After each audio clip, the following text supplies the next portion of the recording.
conqueror. We are, and no one can defeat us. Ayan. Bakit po? Because God is with us. Because God is with us. Amen. Ayan. So, regarding po sa tithes and offering, ano po ba yung motivation natin para po sa pagpabalik po ng kaloob natin sa ating Diyos? Ayan, sabi po, dapat po palagi natin pong alalahanin ang pag-ibig ng Diyos po sa atin. Amen. Sino po ba dito ang hindi nakakaranas ng pagmamahal ng Diyos? Wala po, ano po. So the moment that we are here, ayan, nakikita po natin ang habag at biyaya ng ating pong Diyos. Ayan, sa kabila po na hindi po tayo perfect, sa kabila po ng ating pong kakulangan, ayan, tayo po ay pinagpapala po ng Diyos. Amen. Yan. At maging motivation din po natin yung pagkakaroon po natin ng salvation. Ng mas magiging matatag ang ating pong pananampalataya at pagtitiwala po natin sa Diyos in regarding of tithes and offering. Ayan. At maging tapat po tayo sa pag-iipon ng kaloob para sa kaharian ng Diyos. And the last po ay ang pagtatanim ng binhi ng pagpapala. Yan. So, in example ko po dito yung magsasaka. May magsasaka po ba na nanghinayang magtanim ng butil, ng pananim? Wala po, di ba? Sino po dito yung nakaranas na magtanim? Yan, sa bukid. Wow, mga millennials lahat. Mga yan, ako po ay laki sa bukid, sa tatay ko. Ako po ay nagtatanim. So, nakita ko po, ang mga magsasaka, hindi po yan ang hihinayang na ang isang butil o 10 butil ay itanim nila sa lupa. Bakit po? Bakit hindi sila nanghihinayang? Kasi maganda po yung perspective po nila. Bakit kaya? Dahil syempre, ang perspective nila, yung isang butil, 1 versus, ayan, ang equivalent po na kapag po itinanim, pag bumunga, ayun. Yan. So, ibig sabihin, meron na pong bunga, may butil pa. No, hindi lang siya buto, magkakaroon pa po ng yung isang butil, ibig sabihin nun pag namunga, mas madami pa, hitik pa po. Ayan. So, 1 versus too many. So, ibig sabihin, ang Lord po, hindi lang addition ang ginagawa, kundi multiplication. Ayan. Ayan. So, kapag po bumagyo, ang magsasaka, nangihinayang po ba kapag nasira yung kanyang pananim? Yes, of course. Nangihinayang po sila. Pero tumitigil po ba sila sa pagtatanim after all the bagyo, after all the unos, after all the challenges, after all ng paghihinayang na nawasak ang kanilang pananim? Tumitigil po ba? Hindi.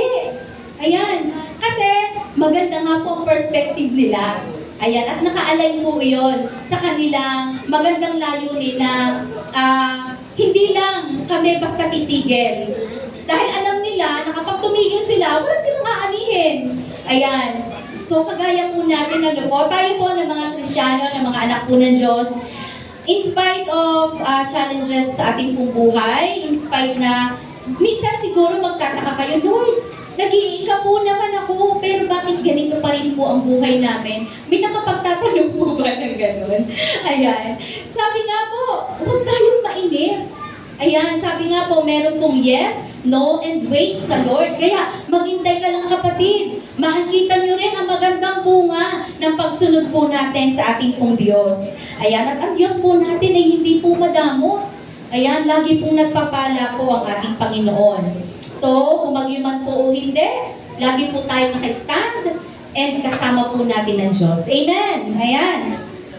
At sabi po dito, our God is a God of a new beginning. Amen. Ayan, kanina po, ang ganda po ng title, ano? Kaya po sabi po, our God is a God of a new beginning. Kung year 2025, hindi po tayo nakakasunod, nakaka-align sa kalooban ng Diyos. This 2026, Lord, susunod po ako. And I believe na makikita ko po yung progress ng pagsunod ko po sa inyo. Ayan. So, bakit nga po ba tayo kailangan sumunod as a Christian? Because we know our God.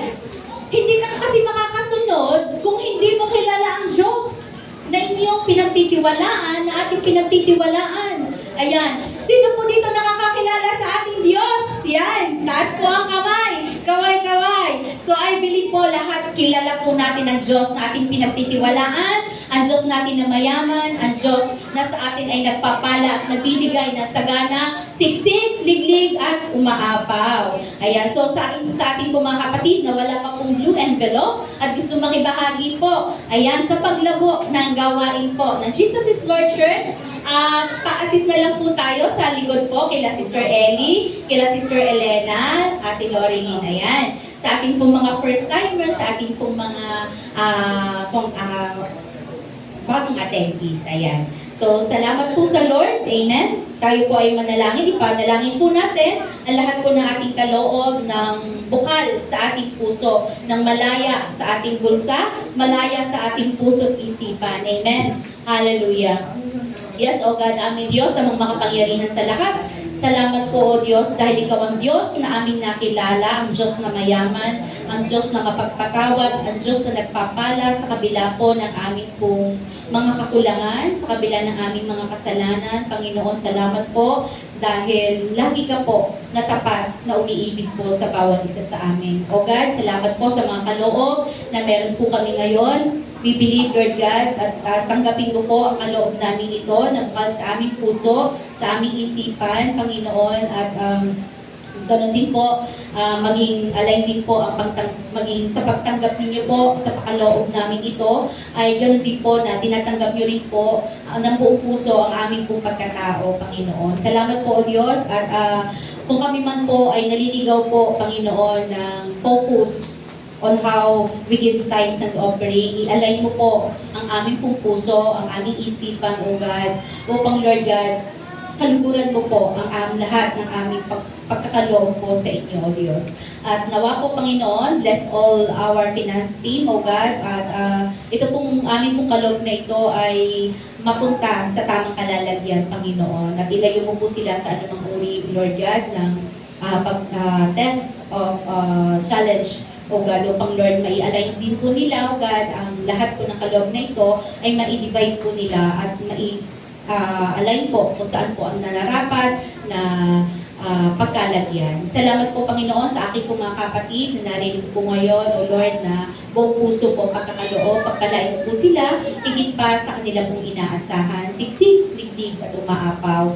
Salamat po, O Diyos. Ikaw ang Diyos na tapat sa aming buhay. At lubos po namin na pinagkakatiwala ang aming buhay, even all the finances, even all the source of our all incomes, businesses, all the students, and lahat po ng source po ng aming pong pinagkakakitaan. Salamat po, O Diyos. Even all the lives na meron po kami, Panginoon. Salamat po dahil sa magandang kalusugan na nare-receive po namin. It's not, the blessing is not about the money, but of course, our health, O God.